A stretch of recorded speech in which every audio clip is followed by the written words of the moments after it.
Hello my dear students, welcome back to Aditya Tutorials. I'm Rahul.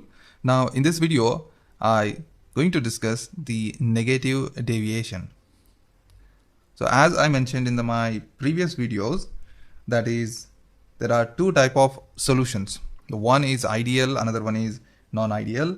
In the non-ideal, there are two type of deviations. One is positive deviation, another one is negative deviation. Let's understand that what is negative deviation. Assume that, so here I need a graph for this. Okay, for this I have to draw the coordinates. Okay, these are the xy coordinates. Along this line I'm going to take the vapor pressure. Okay, and along this I will take a mole fraction. So this is mole fraction. Consider a container here. Okay, in this container I have two components. Okay, the name of the one component is taken as the A. The other component is taken as B. So it means that the mole fraction of A is given by, that is, xi A, and mole fraction of B is given by, that is, xi B. Okay students, the sum of these two mole fractions is always equals to 1. So now first I will take here, that is, xi of A is equal to 1. When xi of A is equal to 1 means that here at this point only the A component is present. Okay, 100% A component is present, and therefore it have a vapor pressure somewhere here. Okay, this point indicate that highest vapor pressure, that is indicated by P naught A. That's a pure form. Only here x xi A, the mole fraction of A is there. Means only the in this container the A component is present. Okay, so as the value of xi A decreases and come to up to here at 0. Okay, so now the vapor pressure decreases up to the point here. Okay, but according to the Raoult's law, the vapor pressure for this xi A molecule or xi A component is calculated, and here we found that it is a straight line. But in the reality, this value deviates negative, like this. It is deviating, as this dotted line indicate that this is a calculation vapor pressure of the component A by the Raoult's law. Okay, this dotted line indicate the calculation done by the Raoult's law, that is the vapor pressure. And now this deviated line, the hard line, indicate that the deviation, it is a reality. In actual presence, the line is deviates from the calculated value. This is one point. Let's go for the another coordinate. So here also I'm going to write the vapor pressure along this line. Now when xi A is 1, at the same time here xi B is equal to 0. In this case xi B is equal to 1 and xi A is equal to 0. Okay, let's move to this point, that is a xi B. When xi B is 0, the mole fraction of B is, when it is 0, the vapor pressure of the B, again it is 0. As you increase the concentration of the B in the solution, the vapor pressure increases, and it is calculated by Raoult's law, and it is found that it is a straight line. Okay, and reaches to the concentration at here. This is a P naught of B when the xi B is equal to 1. But in the reality, this value deviated from the Raoult's law, and its graph is like this. Okay, it is deviated from the calculated value. Okay, now what happens? So when you take the total vapor pressure of this component, that is total vapor pressure P total is equal to P of A plus P of B. Okay, like that here the total vapor pressure from the Raoult's law is calculated, and it is found like this. This is a P total calculated by Raoult's law. But in the reality, this is somewhat different. This deviates negatively, and this is the actual value. This is a lesser than the calculated value. Okay, so therefore P total is equal to P of A plus P of B. Okay students, hope you understood this total graph, and we'll study now how it occurs and why it happening like this. In case of negative deviation, intermolecular forces, listen carefully, it is all depends upon the intermolecular forces, molecular forces of attraction between the solvent and solute.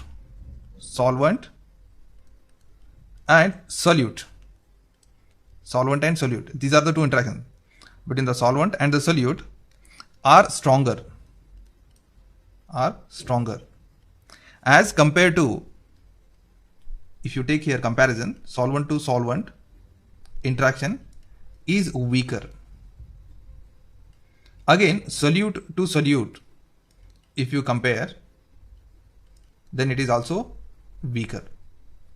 In both the case, the interaction is weak, but when the solvent interact with the solute, the interaction is very strong, and that make the components, or you can say that therefore the escaping tendency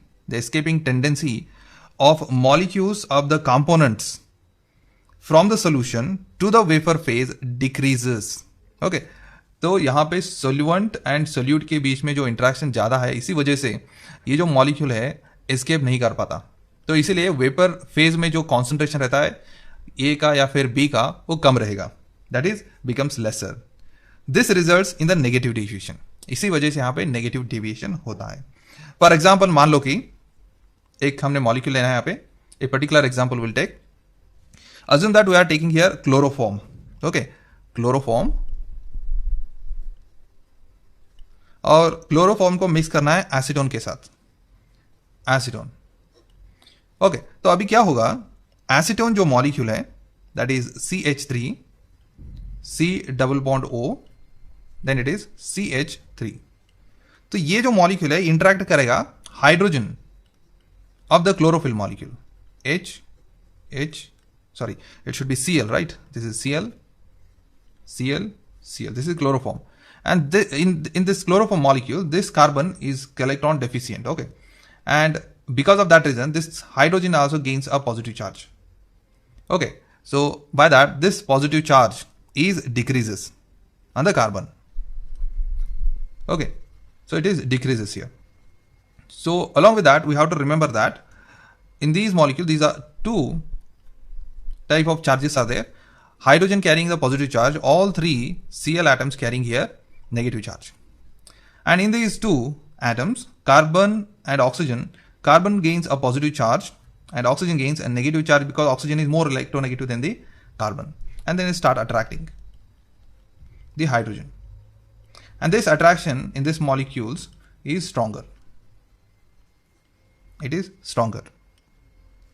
And because of this reason, when the solution, that is delta H mix, enthalpy of mixing of such two components leads to the decrease in the enthalpy. And same way, enthalpy is decreases. In the same way, the volume, if you check, volume is also decreases. It is less than 0. The mixing of the component is accompanied by increase in the temperature. As heat evolved, bond breaking is the energy releasing process. Also, the volume of the solution is less than those of the components, as the attractive forces between the molecules within the solutions are stronger. Okay, chloroform, and even you can take here diethyl ether, acetone, aniline, chloroform, nitric acid, water and nitric acid, phenol, aniline, shows the negative deviations. Okay, students. So this is all about the positive and negative deviations. Hope you understood that. और यहाँ पे आपको याद रखना क्या है? This is a graph you have to remember. Okay, in the negative deviations, all the lines are below the calculated value or the ideal values, and therefore here whatever the vapor pressure we get here, that is less. Okay, so this is all about the negative deviations. Let's move to the one concept that is known as azeotropic mixtures. Okay, the term azeotropic is quite interesting because it is nothing but a solution. Okay, so for examinations, what we have to remember in this, we need to remember here what is the definition of azeotropic, types of azeotropic mixtures, and what is maximum boiling azeotrope and what is minimum boiling azeotrope, and one example for that. Because when you study azeotropic mixtures, it is containing a vast kind of information. A large amount of information is there in this. But for the syllabus concern, we have to discuss only these things. Let's see what it is. Assume that there is a container. Okay, in this container we have two components. So component A and component B. So this is in the solution. The mole fraction of A and mole fraction of B are in the solution state. At the same time, there is a vapor of either A or B. Okay, this is a vapor of A and B. A and B. Now listen, azeotropes are the mixtures. Okay, they should have same composition in the liquid. So in the liquid should be same composition. What is the composition is that should be a same. And in the vapor phase, that is also in the same composition. And because of this reason, they boil at constant temperature. Constant temperature. This is very interesting. They boil at a constant temperature because of the vapor pressure composition is same here. Means vapor pressure, whatever they are creating, it is same. And when they having a constant temperature for the boiling, you cannot separate A and B by fractional distillation. We know that in the fractional distillation, there is a small difference in the boiling point. Then it is heated, and the one which is quickly heated, it converts into vapor, and that vapors are collected in the by the condenser and collected in a separate funnel. So now here the vapors of A and B have the same compositions, means both have same vapor pressure. The A having vapor pressure that exactly equal to B vapor pressure, and therefore A and B cannot be separated by fractional distillation. Fractional distillation. This is one of the important thing here. And on the basis of this, we can categorize azeotropic mixtures or the azeotropes into two categories. The one category is here. We have that is minimum boiling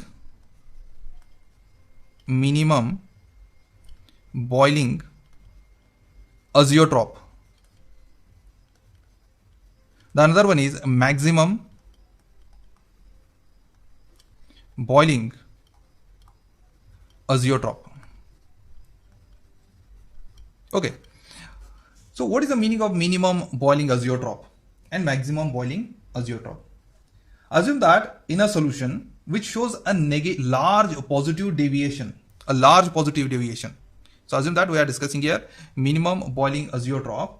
So for that, any solution that's showing a large positive deviation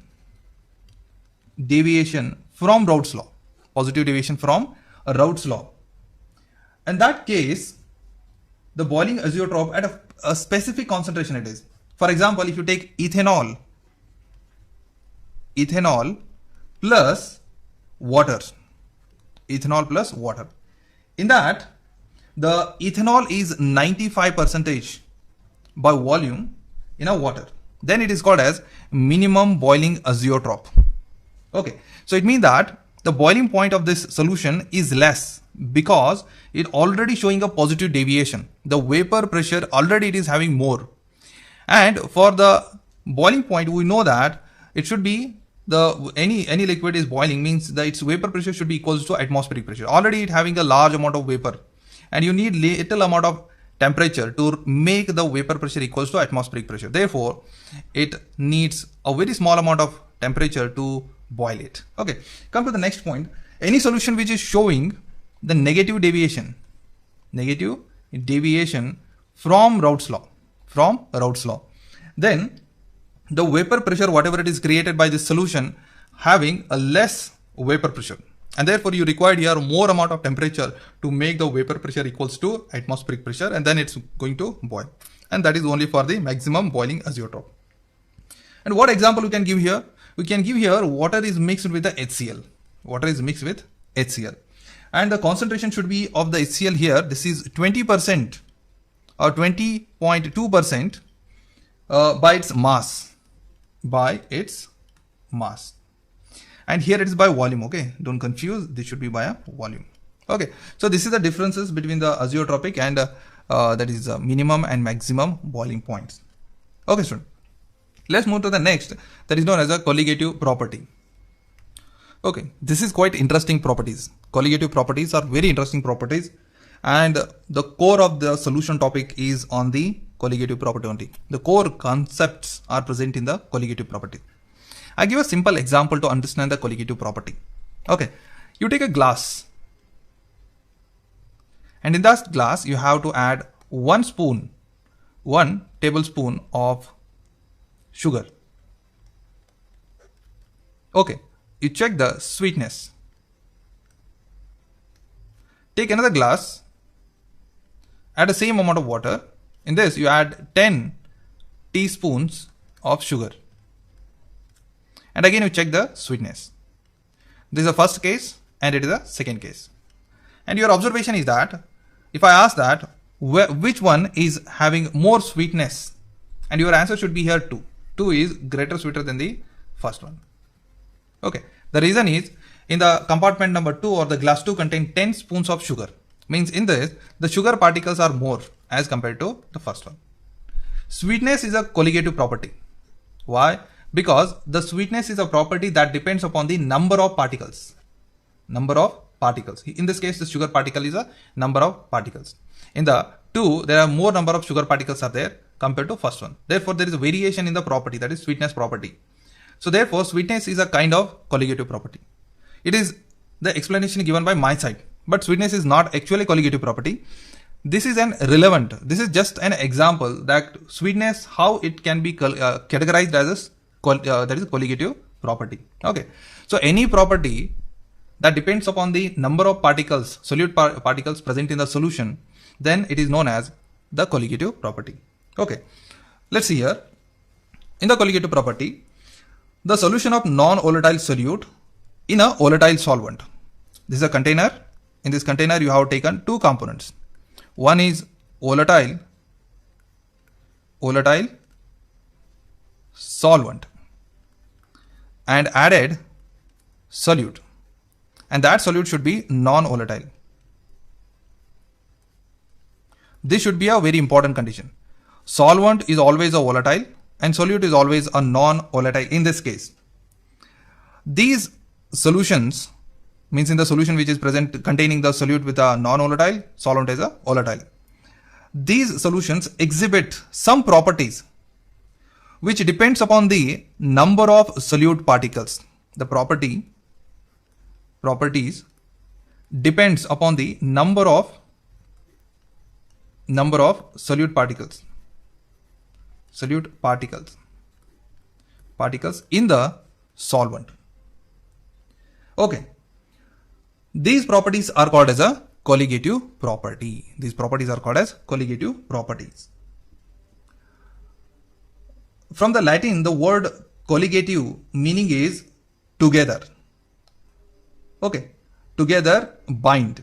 Thus, the property of the solution which depends only on the number of the solute particle and not on the nature of the solute. We don't considering the nature of the solute, whether it is a polar or non-polar, how it is. We no need of that.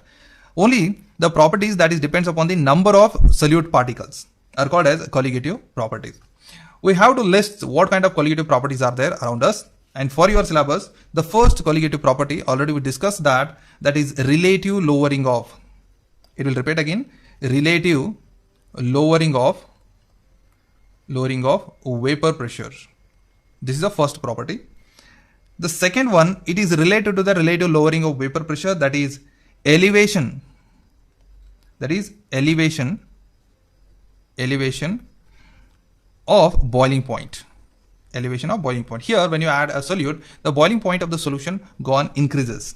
The second one is the elevation of boiling point. The third one is here depression of freezing point.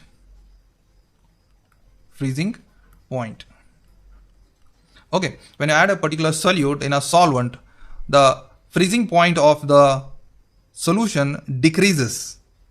And fourth one, it is most important and very interesting concept, that is osmotic pressure. This is osmotic pressure. Okay, this is my interesting part, that is the osmotic pressure. I will explain this one in a different way. By that you're never going to forget some of the important concept, that why the blood cell shrink in a salt water and why it swells in a fresh water, and all those things are there that will be appear in a JEE and NEET examinations. We will discuss that in particularly. So first we'll start with the relative lowering of vapor pressure, students. Let's see. Okay, in the relative lowering of vapor pressure, we have to derive an equation. Assume that when a non-volatile solute is dissolved in a volatile solvent, we have to take a condition here. I will draw here again a container which containing two components. Okay, so one should be a solute, the other should be here solvent, and we'll name them solute and solvents. The vapor pressure of the solution is always lower than that of pure solvent. As I mentioned previously, that if there is a surface, if it is containing only a solvent, then the solvent molecules only present at the surface. But along with that solute is present, the surface area is occupied by some solute particles. So by that the surface area of the solvent decreases, so vaporization also decreases, because vaporization depends upon the surface area of the solvent. Okay, assume that here Xi A is the mole fraction of solvent, and Xi B is the mole fraction of solute, Along with that, P naught A is the partial vapor pressure or vapor pressure of A, and here that is a P naught of B is the vapor pressure of B, that is equal to 0. We know that because we are added here a non-volatile solute. Okay, and therefore for the non-volatile solute the vapor pressure is 0. Well, considering here. Now, since the solute is non-volatile, okay, there is no contribution of the solute to the vapor pressure, because so here the solute is not vaporizing. It means that in this case the vapors of the solute are not present. Whatever the vapor is present, that is related to the only solvent. Okay, therefore the vapor pressure of a solution depends upon only the mole fraction of solvent. Whatever the vapor pressure is there, this is the vapor pressure that dependent on the surface area of the solvent and mole fraction of the solvent A. Okay, you have to remember this first. Now let's see here. P total is equal to P of A plus P of B we have. But P of B is 0 because the solute is non-volatile and do not having any vapor pressure. Therefore, P total is equal to P of A. Okay, because this part, the PB is equal to 0. Okay, students, let's move to the next part. Here what we have, according to the Raoult's law, the partial pressure of A is given by the partial pressure of the A in its pure form and multiplied by mole fraction. Okay, this I will take as equation number 1, this is equation number 2. Now from equation 1 and 2, I have here, this is P total is equal to P naught A into mole fraction of A. But we can write the mole fraction of A and mole fraction of B is equal to 1. It is always unity. So therefore, this whatever the A is there, I have to express in terms of solute. Therefore, mole fraction of A is equal to 1 minus mole fraction of B. So this value I have to put in the equation number 3. So therefore, I get here the P, instead of writing here P total, I will write here P is equal to P naught A into 1 minus mole fraction of B. At the end, I get here P naught of A into Xi B, mole fraction of B, that is equal to P naught of A minus P total. So if I write here mole fraction of B is equal to, it is P naught of A minus P divided by P naught of A. This numerator, only the numerator shows as lowering of vapor pressure, and this is the vapor pressure of A in its pure form. So how much it is lowered? We are comparing with the purest form, and this itself is called as a relative lowering of vapor pressure. It means that P naught of A minus P divided by P naught of A this is a term which is called as lowering. Okay, relative lowering of it is called as relative lowering of vapor pressure.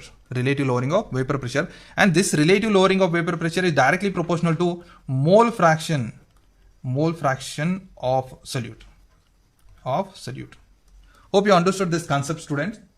So here we can define the relative lowering of vapor pressure is equals to mole fraction of solute when the solvent alone is volatile. And this whatever the mole fraction concept is there, or relative lowering of vapor pressure concept is there, this is used for calculation of molecular weight of a solute. Okay, we'll see in that in the next video, students. Thank you for the watching.